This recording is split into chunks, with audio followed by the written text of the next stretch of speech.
Pada suatu hari kita mendapat kabar bahwa Vietnam punya strategi baru untuk meningkatkan ekonomi nasional Vietnam, di mana kita sebagai pengusaha ditawari mega opportunity di Vietnam. Vietnam ini bangsa dan negara yang unik. Sejarah mereka adalah mereka merdeka karena berperang dengan Perancis, lalu berperang melawan Jepang, lalu berperang melawan Tiongkok. Ketiganya dimenangkan oleh Vietnam walaupun compang-camping. Dan terakhir, Amerika yang ketakutan komunis melebarkan sayapnya ke Asia Tenggara, lebih baik berpihak ambil posisi melawan Vietnam Utara yang komunis. Ternyata Amerika pun dibuat keok sama Vietnam. 4 negara besar dalam kurun waktu 50 tahun hingga akhir tahun 70-an, Vietnam adalah negara pemenang perang. Bahkan di dalam negeri, konflik internal berperang di Vietnam tersebut baru selesai di tahun 1989.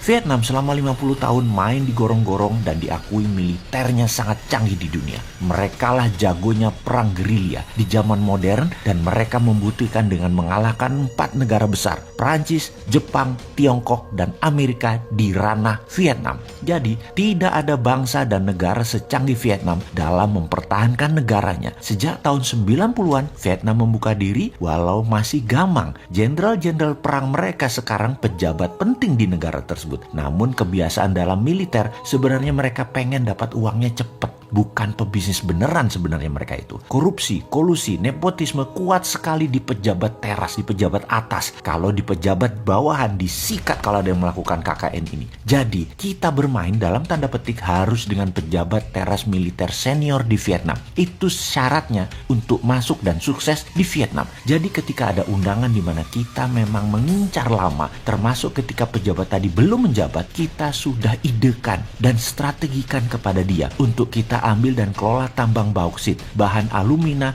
dan aluminium. Ini memang maunya kita, namun lebih elegan kesannya Vietnam yang nawari, Vietnam yang butuh. Kita tidak sia-siakan peluang ini yang mengundang pejabat teras militer tertinggi lagi. Lalu sebagai seorang patriotik nasionalis NKRI dapat peluang begini, ya kita sikat dengan syarat modal kita balik cepet, teknologinya harus pakai teknologi Indonesia dan SDM-nya harus orang Indonesia, terutama di jabatan yang strategis. Jadi kita aturlah, kita beri syarat kepada pemimpin senior Vietnam tersebut. Apa yang kita atur pertama adalah tax holiday. Kita harus dapat tax holiday. Tanpa tax holiday bisa-bisa 15 tahun baru balik modal, sementara jabatan senior tadi belum tentu lama, ada batasnya. Jadi dengan adanya tax holiday bisa 5 tahun balik modal. Apalagi barangnya kita markup 3 tahun operasi sudah harus balik. Jadi kapanpun hengkang sudah balik modal, sudah ambil puluhan triliun dana dari mereka, sudah untung puluhan triliun kita. Lalu ada lagi syarat-syarat yang harus Vietnam setujui sebelum puluhan triliun kita dalam tanda petik akan kita gelontorkan. Karena kita akan membangun di daerah yang belum ada infrastrukturnya dengan syarat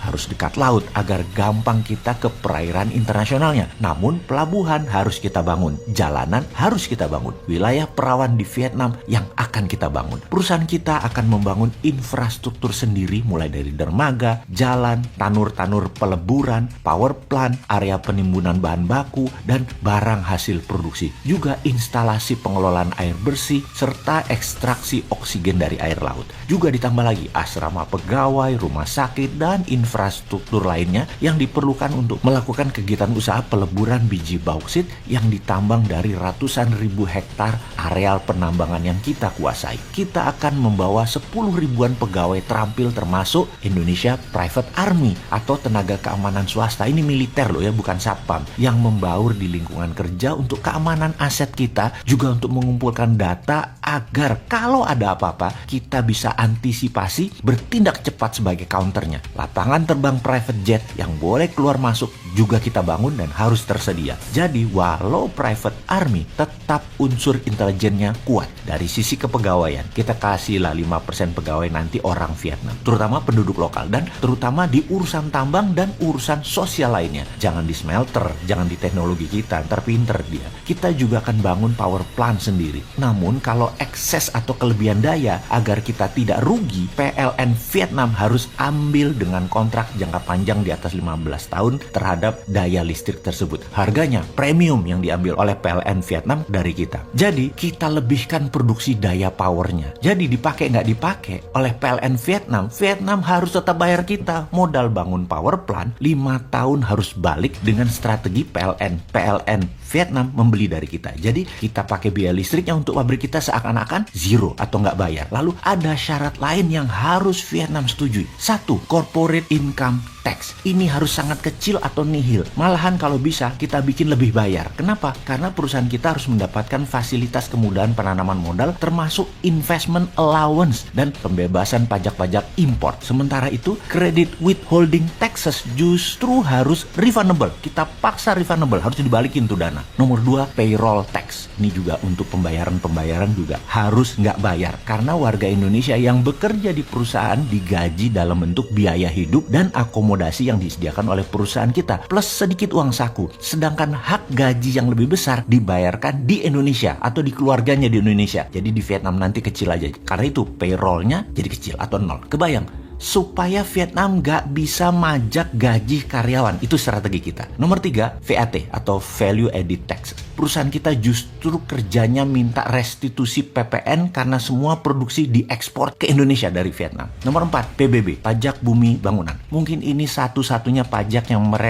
kita berikan atau mereka dapat. Lalu berapa besarnya? Ya kita atur lah. Nomor 5, royalti yang akan dibayarkan kepada pemerintah Vietnam atas hak penambangan. Oke, ini kita bayar. Dan berapa bayarnya? Kita atur. Karena semua informasi tentang volume kegiatan penambangan, smelting, serta ekspor bauksit yang tahunya hanya perusahaan kita. Ini internal kita. Pihak pemerintah Vietnam harus tidak hadir di lokasi untuk mengawasi semua kegiatan-kegiatan seperti ini. Dan ini harus dapat kepastian dari sang pejabat senior tersebut, termasuk harus dilindungi dari kehadiran wartawan dan media independen. Media utama harus tidak ada berita tentang kita di sana, sehingga tidak bakal tahu berapa sesungguhnya kekayaan bauksit Vietnam yang telah atau akan kita keruk. Ibaratnya perusahaan kita di Vietnam ini membeli bauksit dari pemerintah Vietnam. Perusahaan kita dipersilahkan mengambil sendiri dan membayar sesuai apa yang kita mau. Ini strateginya dan ini syaratnya. Sepertinya pejabat senior Vietnam sulit menolak karena dia sudah tanda tangan setuju. Oh ya, ada satu lagi. Dari sisi negara Vietnam dan muka pejabat harus kita belai dan harus kita lindungi, yaitu Vietnam harus dapat multiplier effect-nya. Kita harus siapkan skenario, namun karena di daerah remote yang jauh dari peradaban pusat kehidupan bangsa Vietnam, kita fokuskan ke dekat-dekat pabrik kita untuk lokal saja. Namun lebih ke masalah sosial, jangan alih teknologi. Di sisi lain, di sisi kita, karena kita NKRI patriotik nasionalis, multiplier effect harus terbanyak ya di sisi Indonesia, bukan di Vietnam. Teknologi, bahan baku, transportasi, digitalisasi sebanyak mungkin dikerjakan di Indonesia. Vietnam terima bersih. Demikian sahabat, strategi kita untuk menambang bauksit dan smelternya yang akan kita bangun di Vietnam, di mana pabrik turunannya seperti aluminium tetap di Indonesia. Semoga informasi sederhana ini ada manfaatnya. Dan awas, jangan dibawa pikiran sahabat ke nikel di Indonesia ya. Indonesia bukan Vietnam. Indonesia jauh lebih pinter. Ngono loh.